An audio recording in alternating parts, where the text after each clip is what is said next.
एरवी ते फडणवीसांची बाजू घेत होते, मात्र फडणवीसांना देखील तुमच्या सहित त्यांनी इशारा दिलेला आहे. अरे फडणवीस साहेबाला माहीतच नाही आणखीन कोण जवळचे आहेत. फडणवीस साहेबाला आणखीन माहीतच नाही जवळचे कोण, त्यांना उंचीवर नेणारे कोण हे माहीतच नाही. त्यांना थोड्या दिवसात कळत, ज्याला दूध पाजलं ना तो साप किती विषारी आणि किती चावतो म्हणून. हां, उलट त्यांनी मराठ्यांशी गद्दारी नाही करायला पाहिजे. ह्या मराठ्यांनी त्यांना किती उंचीवर नेलं आहे.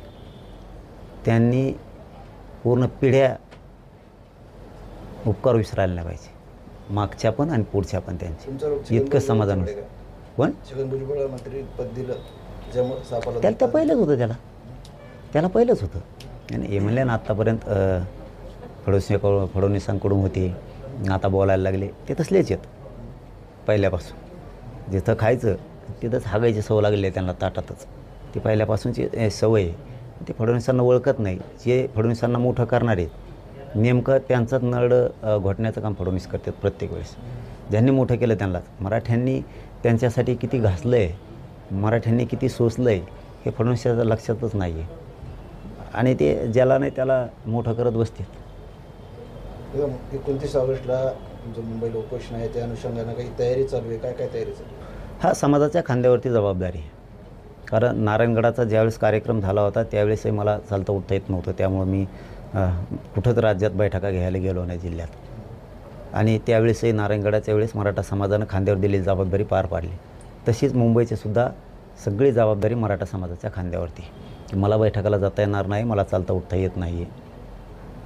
समाज पाठीमागच्या वेळेसपेक्षा यावेळेस 10 पट जास्त दिसतो. त्यापूर्वी राज्यव्यापी दौरा वगैरे करणार आहे? नाही ना, चालायला त्रास होतो ना, चालायला उठायला त्रास होतो आहे. समाजाच्या खांद्यावर जबाबदारी. आणि पोरं गावागावातले त्यांनी जबाबदारी स्वीकारली राज्यावर. त्यांनी सुरू केलं.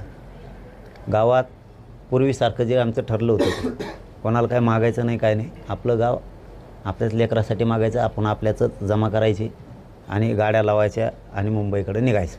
हां, ते वर्गाने करायचे धंदे बंद, हां, ते दुकानं बंद. ते आपल्या जमा करायचे गावकऱ्यांनी, त्याच्या जेवढे जमा झाले तेवढ्या गाड्या लावायच्या आणि मुंबईकडे निघायचं. कोणी कोणाला खायचं नाही, समाज मोठा करायचा आहे याच्यासाठी आपण प्रयत्न करायचा. आतापर्यंत जेवढे आंदोलनं झाले आणि आता जे आंदोलन करण्याच्या